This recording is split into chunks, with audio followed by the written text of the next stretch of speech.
The shocking truth about mermaids hidden in the Book of Enoch. For centuries, humanity has stood at the edge of the sea, gazing upon its restless waters with a mingling of awe and dread.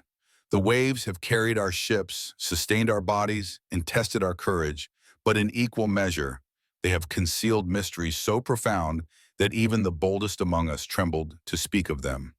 The ocean, vast and inscrutable, has always been more than water. It is a mirror of the human soul, beautiful, infinite, yet perilous. And within this watery mirror lingers a question as old as memory itself. Are the legends of mermaids nothing more than the drunken fancies of sailors? Or do they veil something darker, something forbidden, something humanity was never meant to uncover? The Book of Enoch, an ancient text shunned by tradition yet whispered about in hushed scholarly circles, may contain the answer, a revelation that could shatter the modern mind. In its pages, we read of rebellion, of angels who abandoned the heavens to mingle their essence with mortal women, bringing forth monstrosities that blurred the boundary between divine and human. And if such unions gave rise to giants upon the land, must we not wonder whether some offspring were cast into the sea? What if the sirens of myth, the alluring beings who haunt our folklore, are not harmless fantasies at all, but the living echoes of an ancient sin that still swims beneath the waves? I do not write these words idly, nor offer them as the indulgence of imagination.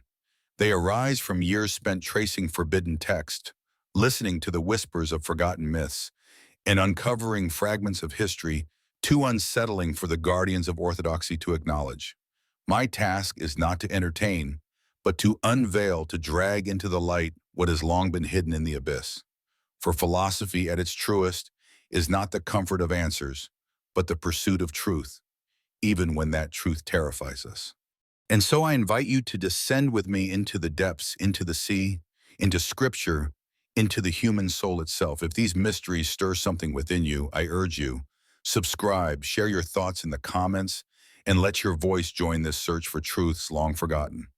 The journey is perilous, but no one should face the abyss alone. The forbidden connection between mermaids and fallen angels. When one dares to read the Book of Enoch with unclouded eyes, one is immediately struck not only by its raw audacity, but by its unflinching vision of a cosmos in rebellion, a universe torn open by desire that refused to know its bounds.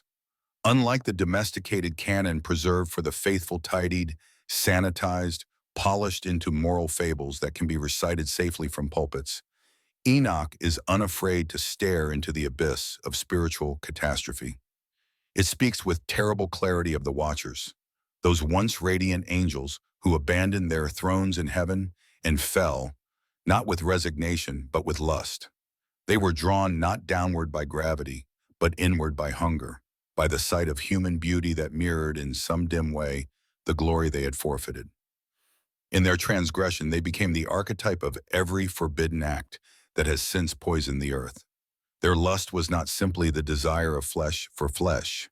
It was the desire of heaven for what lay outside its decree, a rebellion against the order of creation itself. And from this unholy hunger came the Nephilim, hybrids who walk the earth like giants, creatures of immense power and strange glory, abominations whose very existence testified to the chaos that follows when boundaries collapse. Now, pause here, truly, Piseu, and allow the weight of this thought to settle. If their unions with mortal women produced giants of renown, warriors who shook the ground with their tread, what prevents us from imagining that their lust, unrestrained and indiscriminate, did not also extend beyond the land? What prevents us from seeing that some unions may have occurred not upon the soil of the earth, but within the waters, in the hidden places where the veil of mystery is thickest and the human imagination falters? If the Watchers were willing to twist creation on the surface of the earth, why would they not dare to corrupt the depths of the sea, that great abyss, which has always represented both chaos and secrecy? The very logic of Enoch's narrative compels the possibility. Angels were never bound by land, nor by the physical laws that limit us. Their fall was not a descent of miles, but of essence. It was not a change in altitude, but in nature. When they mingled with humanity, They did not merely trespass into flesh, they shattered the order of creation itself. And such a shattering could never be confined to a single form, a single species, or a single element. It would bleed into every crevice of creation. It would seep into the oceans. Across the myths of civilizations that never touched, the same figures rise from the waves. The Mesopotamian Oannes, half man, half fish, who emerged daily from the sea bringing knowledge men were never meant to hold. The Greek sirens, whose voices were not lullabies but traps, pulling sailors to their graves. The Irish Mero, beautiful yet treacherous, whispering songs of death. The Slavic Rusalki, spirits who drag the unwary beneath the waters to drown. These stories, scattered across geography and time, converge in a single archetype, the aquatic hybrid, the creature who is both human and not, both beautiful and deadly, both seductive and ruinous. What are these if not cultural memories, distorted but persistent, of the same rebellion Enoch described? Could the mermaid be less a charming myth for children and more a remnant of angelic corruption? The aquatic offspring of the Watcher's defiance? Notice carefully the pattern. Mermaids are never neutral. They are not depicted as harmless curiosities of the imagination. They do not appear in myth as simple wonders of nature like rainbows or stars. No, they are always dangerous. They lure, they seduce, they destroy. They are temptation embodied, beauty sharpened into a weapon, desire turned into a snare. This is no accident of storytelling. It is the same logic that animates the fall of the angels themselves. Lust, unchecked, is never passive. It does not merely desire, it devours, it corrupts, it destroys. And so the mermaid becomes less a storybook figure and more a living metaphor for transgression, for beauty masking destruction, for desire weaponized by rebellion. She is the daughter of the Watcher's hunger, a mirror of their sin beneath the waves. What should shock us most, however, is not simply the possibility that Enoch's narrative hints at such beings. It is that this interpretation has been systematically ignored, deliberately suppressed, and quietly mocked into silence. Why? Because it destabilizes every neat category into which we have placed both religion and mythology. We prefer our myths to be safely quarantined as fantasy, and our scriptures to be comfortably moralistic. But here stands a vision that dares to suggest that the two are not separate at all, that our myths may be fractured, memories of theological truths, and our scriptures may be incomplete without the very myths we dismiss. To admit that aquatic hybrids could be born of fallen angels is to admit that our history is not merely a story of human striving, human invention, human progress. It is a story of contamination. It is a story of interference, of beings not our own kind shaping us in ways we barely understand, leaving behind descendants in flesh and in memory. To admit this possibility is to tear down the fragile wall between the natural and the supernatural, to confess that the categories by which we orient our lives are illusions. And perhaps this is why the connection has been buried. For if we truly believe that the mermaid is not an innocent fable but a child of rebellion, then we would have to confront the possibility that the world we know is built on shadows. The ocean, vast and unexplored, would no longer be merely a frontier of discovery. It would be a vault of ancient sins. Our myths would no longer be entertainment. They would be warnings. Our religion would no longer be about morality alone. It would be about survival in a universe haunted by hybrid legacies. Thus, the forbidden connection between mermaids and fallen angels is not idle speculation. It is the shadow of a truth too unbearable for orthodoxy to tolerate, too destabilizing for modern science to accept, too haunting for casual minds to endure. Yet philosophy teaches us that truth, however terrible, must be faced. And so we return to Enoch, to the Watchers, to the abyss, and we dare to ask, if giants walked the land, who swam beneath the sea? If hybrids corrupted the soil, who corrupted the waves?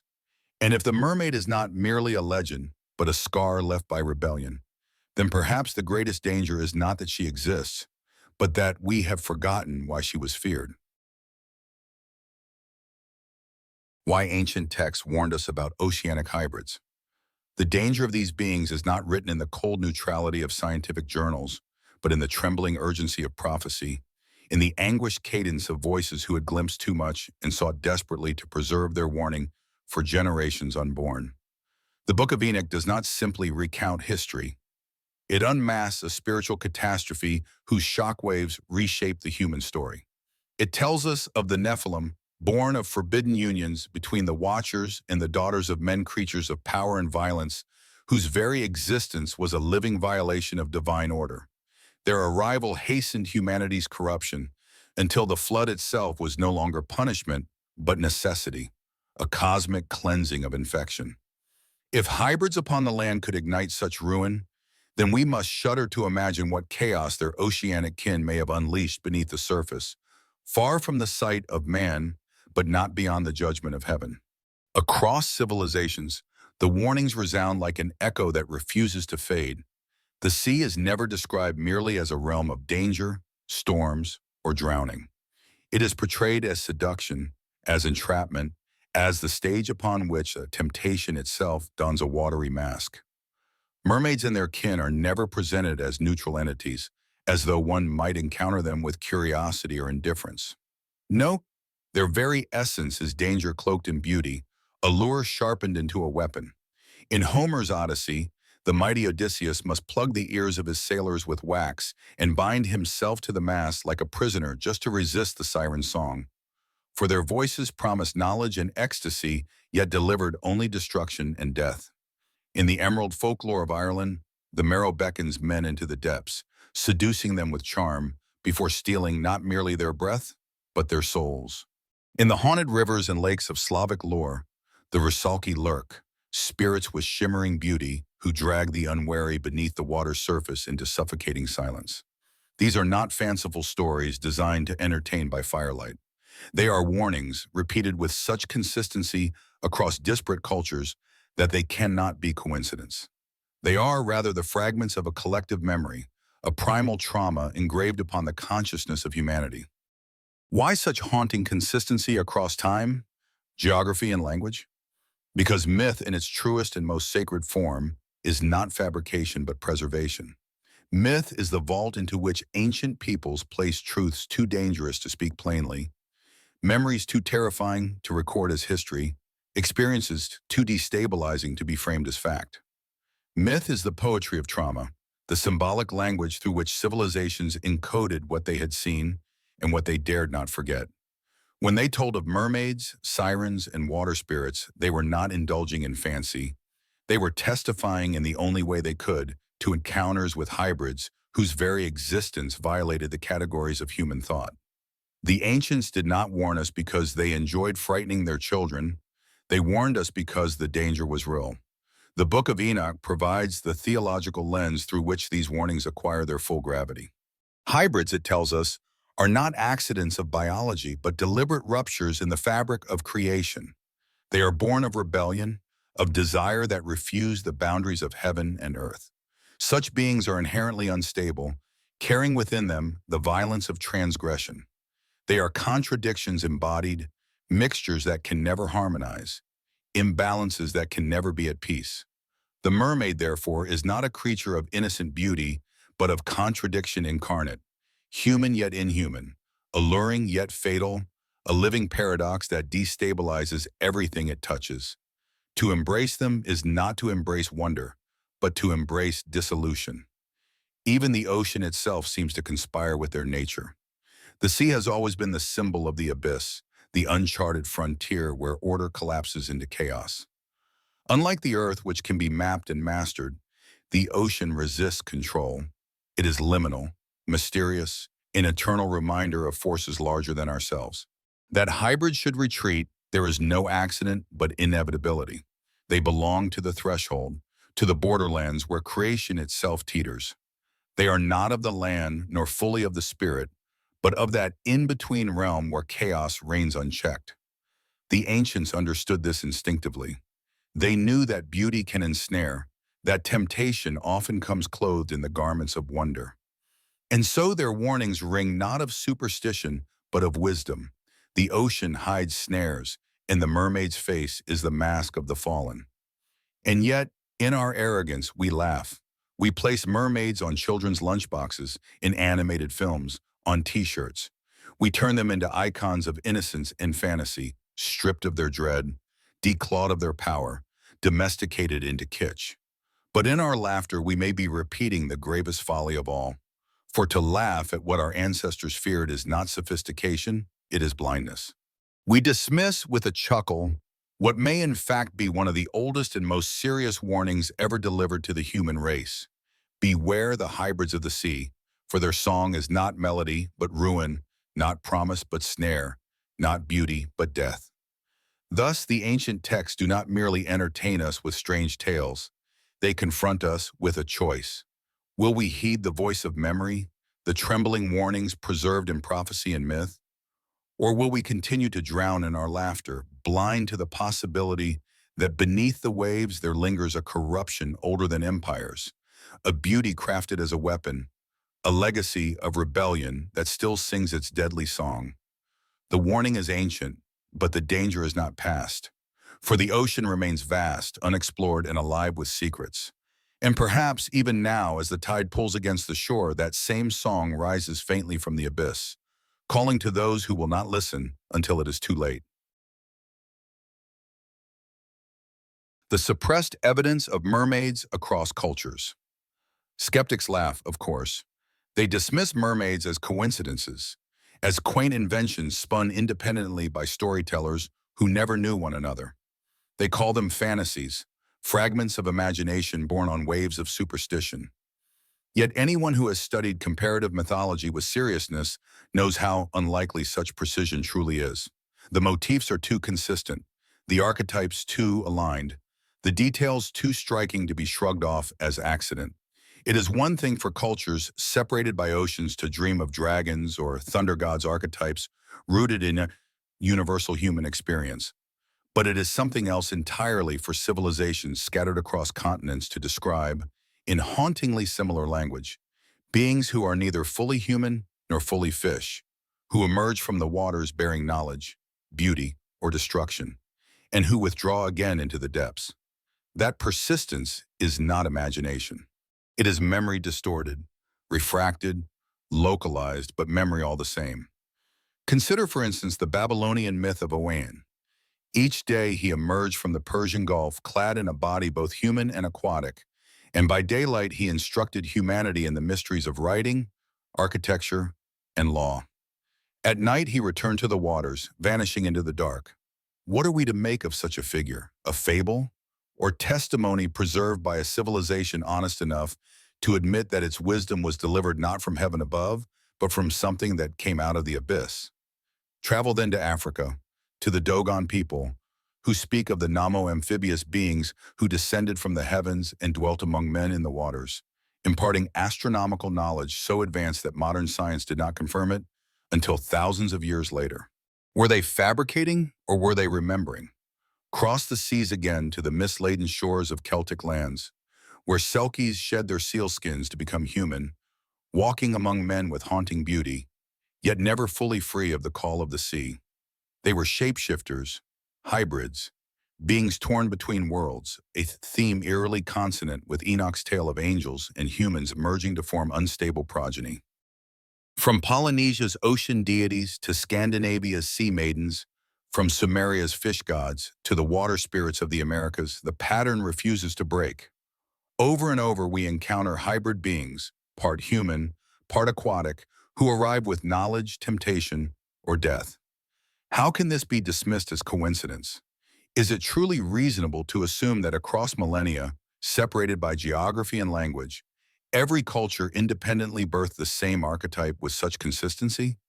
Or is it far more plausible, perhaps even unavoidable, to conclude that they were recording variations of the same real phenomenon, each culture filtering through its own lens an encounter too terrifying and too destabilizing to ignore? And yet, the greatest evidence is not in the myths themselves, but in the suppression that has followed. Throughout history, reports of aquatic humanoids have surfaced, only to be met with ridicule, derision, or silence.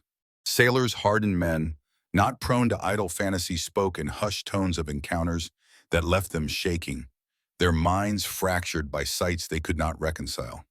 Naval records, often locked away and dismissed by later officials as fanciful or mistaken, described encounters with humanoid forms swimming alongside ships at depths and speeds impossible for any known creature. Fishermen whispered of nets that caught not fish but shapes disturbingly human, catches so unsettling that they were thrown back in terror and then buried in silence. Again and again the testimonies surface, and again they are buried. Why? Because the modern world, with its cult of empiricism and its obsession with rational order, cannot allow such reports to stand. They are swept aside under the convenient label of myth or hallucination, not because they lack consistency, but because they have too much. To admit their reality would be to crack the foundation of the fragile narrative upon which modernity rests. For if mermaids exist, then the Book of Enoch is not fantasy, it is memory. Its stories of fallen angels and hybrids are not religious curiosities, but ancestral testimony. To admit their existence is to admit that humanity has been touched, altered, and haunted by beings beyond its understanding.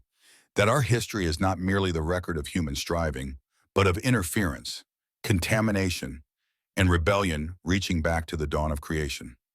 Such an admission would shatter the illusion of human autonomy. It would tear apart the comforting myth that we are the sole authors of our destiny. It would expose us as pawns in a cosmic drama larger than our comprehension, actors playing roles in a script written long before we were born. And the powers of this world, ancient priesthoods in their temples, modern governments in their laboratories, institutions of knowledge in their ivory towers, have always feared such revelations. For to admit the truth of mermaids is to admit the truth of our origins, and that is a truth too destabilizing to permit. Thus, the suppression is not accidental. It is deliberate, systematic, and unrelenting.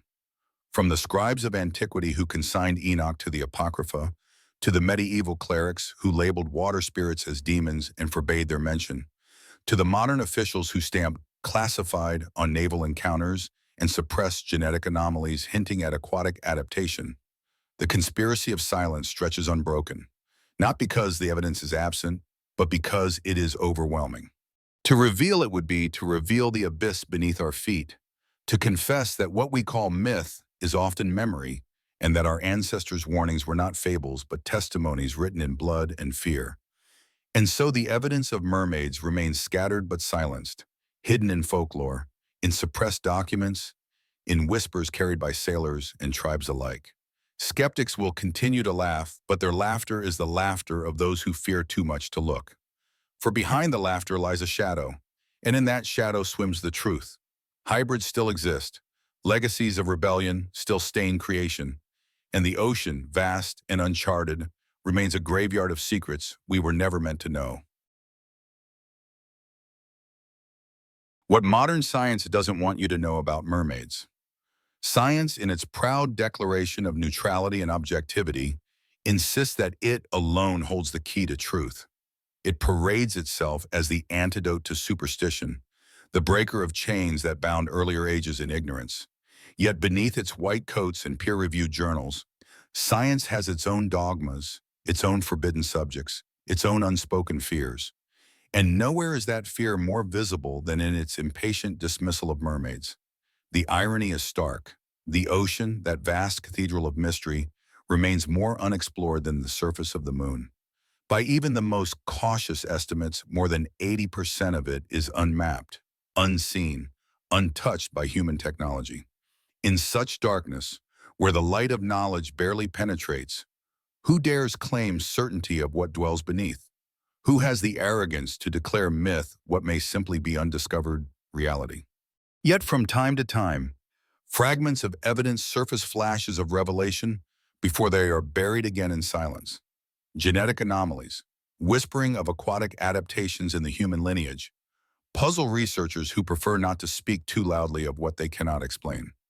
Sonar readings reveal shapes in the depths, humanoid, moving with impossible grace only to be brushed aside as equipment error or misinterpretation. Classified military reports leak, just for a moment, describing divers who returned pale and shaken after encounters with beings too human to dismiss, yet too alien to name. And then, with remarkable speed, these fragments vanish. They are sealed under military classification, ridiculed out of serious conversation, or erased from the public record altogether. Why? Because the acknowledgement of mermaids in their true form would unravel more than science. It would do violence not merely to biology, but to theology, to philosophy, to the very scaffolding upon which modern order has been built. For if mermaids exist not as whimsical fantasies with seashell crowns, but as the hybrid offspring of fallen angels and humanity, then the implications are earth-shaking. It would mean that our reality is not closed, neat, and self-contained, but porous, violated, haunted by incursions from dimensions beyond our perception. It would mean that we, as a species, are not the sole authors of our story, but the tainted inheritors of a contamination stretching back to the dawn of history. The neat lines we draw between natural and supernatural, myth and science, past and present, would collapse in an instant. The mermaid would stand not as curiosity, but as revelation, as proof that rebellion against the divine left scars not only on heaven, but in the very flesh of creation. This is a truth too destabilizing for modern science to admit. For all its bravado, science is fragile. It is built on consensus, on paradigms agreed upon by men and women who fear the collapse of order more than they crave the truth. It is not only religion that shuns the terrifying. Science too prefers the comfort of ignorance to the terror of revelation. Like the priests of ages past, it dismisses what it cannot control. Like the theologians who condemned the book of Enoch to the Apocrypha, it casts into ridicule what it cannot reconcile. For in the end, both religion and science are human attempts to shield ourselves from the abyss, and yet suppression cannot last forever. The sea itself is restless. Secrets cannot remain sealed when the vault that holds them is vast, alive, and in constant motion. Already the cracks are appearing. Whispers circulate of naval reports never meant for the public eye, of grainy footage showing humanoid forms swimming at depths no diver could survive, of genetic research whose anomalies hint at truths the journals dare not print. Each leak, each whisper, each anomaly is a fracture in the facade, a sign that the dam of silence cannot hold indefinitely. The ocean itself seems to conspire against the silence, refusing to keep its prisoners hidden. What modern science does not want you to know is precisely what the ancients, in their trembling voices, sought to warn us, that mermaids are real and that their reality is not benign. They are not fairy tale maidens of the sea, but legacies of rebellion, dangerous hybrids born from forbidden unions, reminders that the cosmos itself has been scarred by transgression. Their existence is not proof of fantasy, but of memory of a cosmic rebellion that still unfolds around us. Memory of watchers who fell and of hybrids who survived. To admit this would be to admit that we are not alone, that we never were, and that the ocean is not merely water and salt, but a graveyard of secrets, a vault of forbidden legacies, a stage upon which the unfinished story of rebellion still plays. And so the silence remains. Scientists smile, governments deny, skeptics laugh. But beneath the waves, the truth waits. The ocean is not empty. It is not harmless. It is haunted. Within its depths, not as fantasy but as revelation, lies the mermaid, the most shocking testimony that the book of Enoch was not legend but warning. And perhaps the day is coming when the song of the ocean, long dismissed as noise, will rise in chorus too loud to ignore, when the abyss itself will no longer permit silence, and humanity will be forced to face what it has long fled. That the myths were warnings, that the warnings were truth, and that the truth is far darker than we dared to imagine.